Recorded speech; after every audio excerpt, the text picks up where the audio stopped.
ഒരിക്കൽ ഒരു ടീച്ചർ ഒരു കുട്ടിയോട് ചോദിക്കുകയാണ്, ഈ ലോകത്തിലുള്ള സകല മനുഷ്യരും നിന്നെ ഒറ്റപ്പെടുത്തിയാൽ, നിന്നെ മാറ്റി നിർത്തിയാൽ, നിനക്കെതിരെ നിന്നാൽ നീ എന്ത് ചെയ്യും?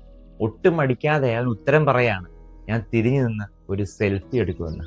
അപ്പോൾ എല്ലാവരും എൻ്റെ ഒപ്പമാകുമല്ലോ എന്ന്. പലപ്പോഴും നമ്മൾ ചെറുതായിട്ടൊന്ന് മനസ്സ് വെച്ചാൽ തീരാവുന്ന പ്രശ്നങ്ങളേ ഉള്ളൂ എല്ലാം. പലരുടെയും പരാതിയാണ്, അവനെന്നെ കേൾക്കുന്നില്ല, അവനെന്നെ മാറ്റി നിർത്തുന്നു, അല്ലെങ്കിൽ ഞാൻ പറയുന്നത് അംഗീകരിക്കുന്നില്ല, എന്നെ അക്സെപ്റ്റ് ചെയ്യുന്നില്ല, ഒറ്റപ്പെടുത്തുവാണ് എന്നൊക്കെയുള്ളത്.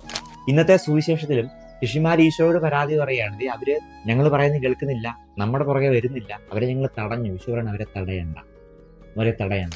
നമ്മൾ പറയുന്നത് കേൾക്കാതെ വരുമ്പോൾ, നമ്മുടെ ഭാഗം അംഗീകരിക്കാതെ വരുമ്പോൾ നമ്മൾ എന്തിനാണ് അസ്വസ്ഥരാകുന്നത്? ഒന്ന് ചിന്തിച്ചു നോക്കിക്കേ, ഏതാണ് എളുപ്പം? മറ്റുള്ളവരെ തിരുത്താൻ പോകുന്നതാണോ, അതോ സ്വയം തിരുത്തുന്നതാണോ? എൻ്റെ സ്വഭാവത്തിൽ, എൻ്റെ പെരുമാറ്റത്തിൽ, എൻ്റെ ചിന്തയിലൊക്കെ ഞാനൊരു മാറ്റം വരുത്തിയാൽ തീരാവുന്ന പ്രശ്നങ്ങളേ ഉള്ളൂ പലതും.